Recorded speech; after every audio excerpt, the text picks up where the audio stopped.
Now, sir, when the 10th five-year plan was under discussion, I happened to be a member of the Committee of Parliament which was dealing with resources, and I happened to belong to that school which thought that the target of the 7th five-year plan was much too big for our resources, internal as well as external, and the alternative that I, along with others who agreed with me, suggested was that we should fix a series of priorities and cut down those which were non essential, and that in the alternative we should extend the period of the plan to 6 years or 7 years.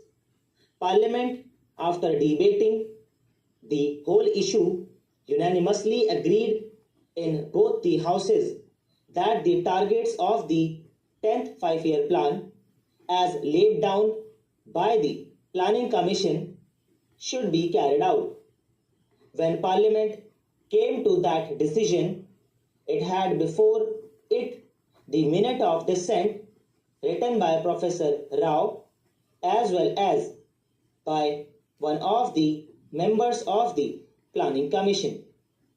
Both these gentlemen had also warned that the target of the plan was much too big for the resources of this country. However, Parliament took that decision, and after that decision, we had a general election in the country. The 12th five-year plan was before the country, and the country, by an overwhelming majority, approved the plan and returned this party in greater numbers in the Lok Sabha this time than was the case last time. Therefore, it is too late in the day to ask the Finance Minister or the Government of India to scale down the targets of the 10th five-year plan.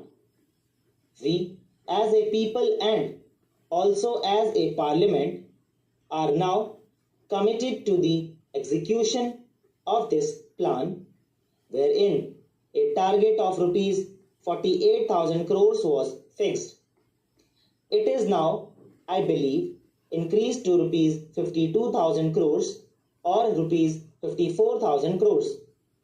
Now, when we have agreed on that basic point, then we must find the resources to implement that plan. For some time, we had also debated the question of deficit financing, which of course is a euphemism in modern parlance for the printing of notes.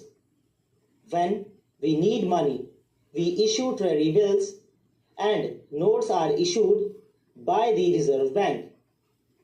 This sort of thing cannot continue forever. We must be prepared to make whatever sacrifices are needed to implement the 10th plan.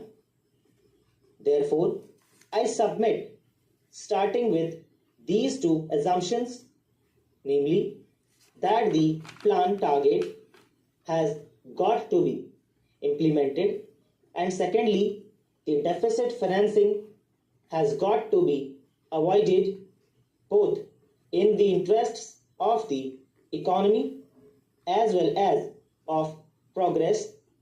We are left with only one option, namely to impose taxes. I know that our present Finance Minister, Dr. Manmohan Singh, is a man of conviction, and what is more important, has the courage of his conviction. That is why I think in living memory he is the one Finance Minister who has come out with this bold and courageous plan of imposing taxation to the tune of rupees 1,000 crores in one single year. To impose taxes of the dimension of rupees 1000 crores in one single year requires tremendous courage, and I must congratulate him for the step that he has taken, because it was the least that any finance minister could do, faced as he was with the circumstances which I have just narrated. With the imposition of these taxes, the uncovered deficit dwindles down from rupees 500 crores. That itself is a great help.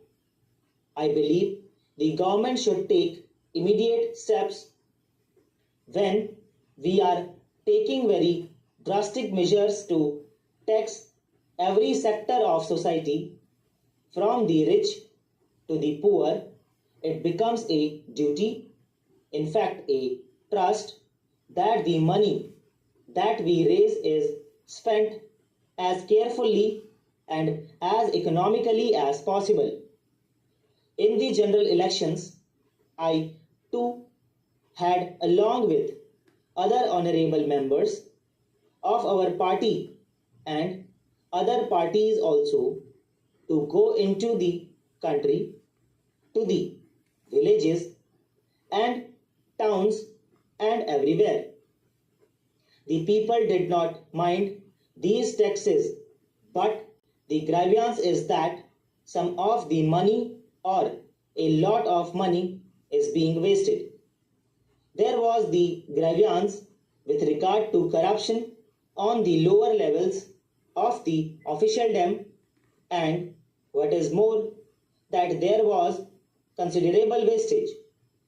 Every official, even a small official, seems to be having a jeep or a Maruti and is running about burning petrol and spending on PA, DA, etc., and the work is being rushed through in the months of February and March in order that the grant may not lapse, as if the taxpayers' money were meant to be sacrificed ruthlessly and mercilessly whatever happens. Therefore, it becomes necessary for the government, both at the center and in the states, at all levels, to see that all the money raised and spent in these plans is fully utilized. दोस्तों, इसी के साथ आज की तीनों dictation finish होती है.